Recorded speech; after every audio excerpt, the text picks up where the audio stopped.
सुनत धीर मति थिर न रहे। उपजा जब ज्ञाना प्रभु मुस्काना, चरित बहुत विधि कीनि चहे। कही कथा सुहाई मातु बुझाई, जेहि प्रकार सुत प्रेम लहे। दीनों पर दया करने वाले, बात समझिए। बहुत तपस्या है, बहुत गुण है, बहुत बड़े साधक हो, बहुत बात अभी नहीं बनी। दीनों पर दया करने वाले। अगर हमारा भजन साधन बन रहा है, हमें भगवत चर्चा कथन श्रवण का सौभाग्य, धाम नाम रूप लीला, ये मेरे प्रभु की हेतु की कृपा है। आप एक बार भी राधा नहीं बोल सकते, कृष्ण नहीं बोल सकते, एक मिनट भी आप नहीं आ सकते, ये केवल मेरी लाडली की कृपा है। हृदय में किंचन मात्र गर्व नहीं, अभिमान नहीं। वो हमारे भगवान को बहुत प्यारा होता है, प्रियालाल को बहुत लाडला होता है। हमें प्रभु के अगर चरणारविंद के अनुराग में डूबना है तो विवेक से देखो है क्या पास हमारे। अगर कुछ भी दिया हुआ है भौतिक आध्यात्मिक, वो सब मेरे प्रभु का दिया हुआ है, तो गर्व किस बात का, अहंकार किस बात, तो दैन्यता आ जाएगी। अज्ञान से ये अहंकार बढ़ता है, ज्ञान से इसका समन हो जाता है। चाहे भौतिक हो चाहे आध्यात्मिक हो, मेरे को सब कुछ मेरे प्रभु ने तो दिया है। ध्यान देकर देखो तुम्हारी उपज क्या है, तुम भी तो उन्हीं के अंश हो। न तुमने शरीर बनाया, न संसार बनाया, तो फिर अध्यात्म तो भौतिक अध्यात्म सब कुछ मेरे प्रभु का दिया हुआ है, सब कुछ प्रभु में है। तो फिर अहंकार किस बात का, दैन्य हो जाओ। यंत्र कहे कि मैं दक्षिण की तरफ चलूंगा और यंत्री तुम्हें उत्तर की तरफ चलावे तो एक कदम चल नहीं सकता यंत्र। ठीक ऐसे ही तुम हो, पर यह ज्ञान ना होने के कारण अहम वृत्ति को स्वीकार करके मनमानी आचरणों में उतर गए। अब तुम्हारा यंत्री माया हुई, यंत्रारूढ़ानि मम माया। और यदि भगवद आज्ञा का पालन करते हुए भजन परायण, तो आप भगवान के हाथ के यंत्र बन जाओगे, महासुख में निमग्न हो जाओगे। जो दीनों पर सदैव दुलार करते हैं, माता कौशल्या जी को परम सुख देने वाले प्रभु प्रकट हुए। मुनियों के मन का हरण करने वाले प्रभु को सामने देख करके कौशल्या जी आनंद मगन हो गई। प्रभु कहां? सामने। आनंद क्यों मगन? नेत्रों से अश्रुधारा चल रही कौशल्या जी के। सामने देखा श्याम सुंदर विराजमान है, लोचन अभिरामा तनु घन श्यामा। ऐसी अद्भुत श्यामता त्रिभुवन में नहीं, ब्रह्मा जी की बनाई हुई नहीं कोई ऐसी श्यामता जिससे उदाहरण दिया जाए कि प्रभु के श्रीअंग की श्यामता कैसी है। वो बस संकेत के लिए चंद्र शाखा न्याय के अनुसार भले कह दे, नहीं प्राकृतिक ऐसी रचना ही नहीं है जो हमारे प्रभु की इंद्रनील मणि श्याम मनोहर, वो है ही नहीं। वो सामने देख रही कौशल्या जी। ये भजन का प्रभाव है। अरविंदाक्ष कमल नयन, देखते ही चित्त चुरा जाए, ऐसे नेत्र हैं प्रभु के। अजान बाहु लंबी भुजाएं। और जब प्रभु जहां प्रकट होते हैं, चाहे वो कंस कारागार हो या अवधपति का महल हो, पहले वैभव से प्रकट होते हैं। ऐश्वर्य स्वरूप, समस्त आयुध, समस्त वैभव, दिव्य आभूषण, बनमाला, चार भुजाएं, शोभा के समुद्र। आसुरी वृत्तियों का, भावों का, व्यक्तियों का नाश करने के लिए प्रभु प्रकट हुए। इसीलिए प्रभु से भी बढ़कर प्रभु का नाम है। वो व्यक्ति का नाश नहीं करता, वो वृत्ति का नाश करके भगवत दासत्व प्रदान कर देता है। बहुत अपार महिमा भगवान नाम की है, प्रभु के नाम की है। प्रभु प्रकट होते हैं तो दुष्टों का विनाश करते हैं, लेकिन प्रभु का नाम जिसके हृदय में प्रकट होता है दुष्टता का नाश करके उसे जगत पावन करने वाला बना देता है।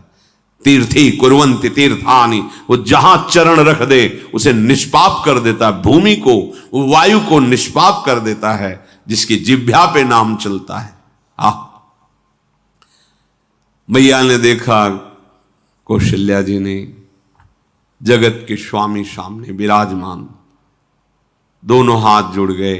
हे अनंत, मैं कैसे आपकी स्तुति करूं?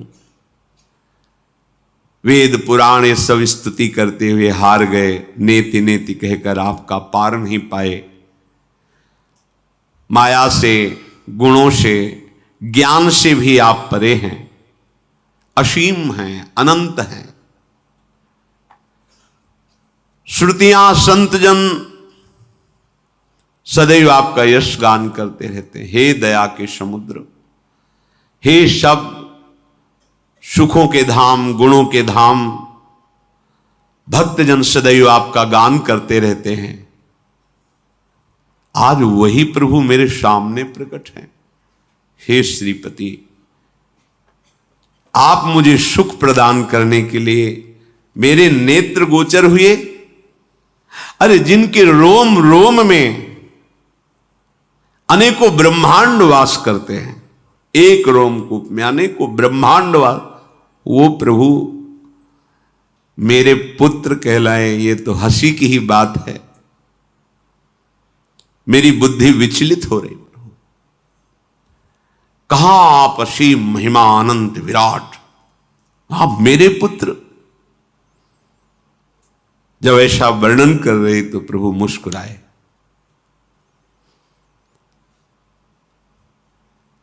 बहुत प्रकार से मैं आपको सुख देना चाहता हूं, इसलिए पहले मैं इस रूप में आया हूं कि आपने जो भजन करके मांगा था कि मेरे जैसा पुत्र हो, तो देखो मैं ही स्वयं, मेरे जैसा और कोई है ही नहीं, मैं ही स्वयं आया हूं।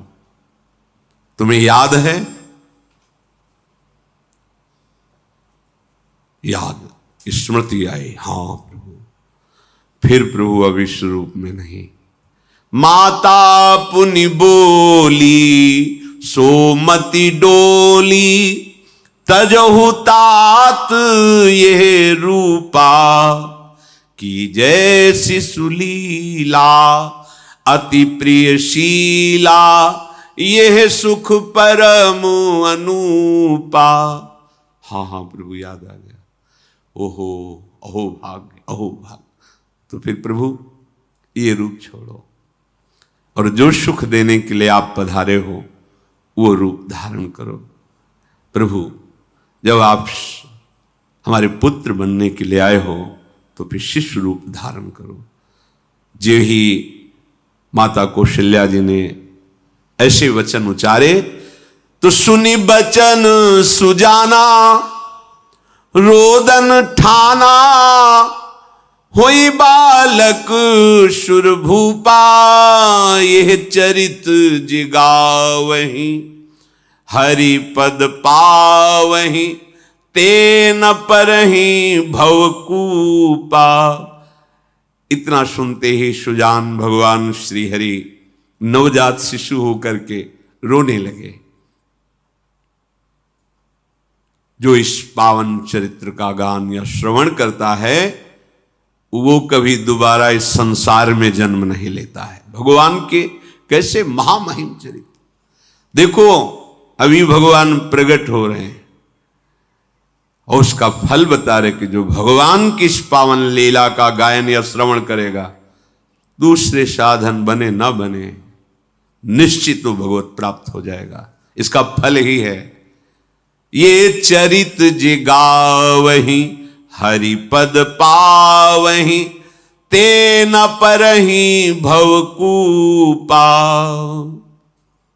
ब्रह्म ऋषियों के लिए गौ देवता संत भक्तों के लिए स्वयं भगवान लीला सुख प्रदान करने के लिए अवतरित हुए हैं। सतोगुण रजोगुण तमोगुण से अतीत भगवान का चिदानंदमय देह है, मनुष्य रूप में ही प्रकट हो रहे हैं, पर ये मायाकृत नहीं, ब्रह्मा की सृष्टि का नहीं है। चिदानंद सच्चिदानंद रूपाय, ऐसे ही चिदानंदमय देह तुम्हारी विगत विकार जान अधिकारी। निज इच्छा निर्मित तनु है, कर्म बंधन से नहीं, प्रकृति के अधीन नहीं, प्रकृति को अधीन करके स्वयं की इच्छा से आत्मस्वरूप सच्चिदानंद भगवान का विग्रह है।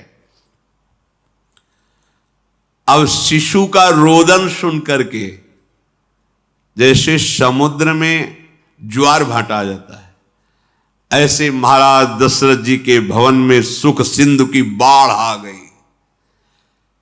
महारानी कौशल्या जी ने शिशु का जन्म किया। ऐसा जन्म हुआ है जन्म मरण मिटाने वाला।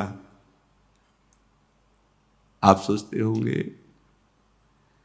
कि ये प्रिया प्रीतम के अनुरागी, हम आपको सच्ची कहते हैं, हम इनकी बात कर रहे हैं ना तो दिमाग में रील कुछ और ही चलती है। हमें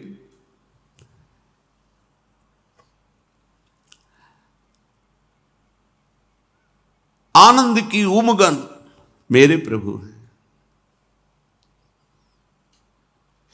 कल जब इस प्रसंग का गायन करना है तो थोड़ा चिंतन कर रहे थे, तो जब जनकपुर की सीमा में भगवान विश्वामित्र जी के साथ पधारते, आगे प्रसंग आएगा,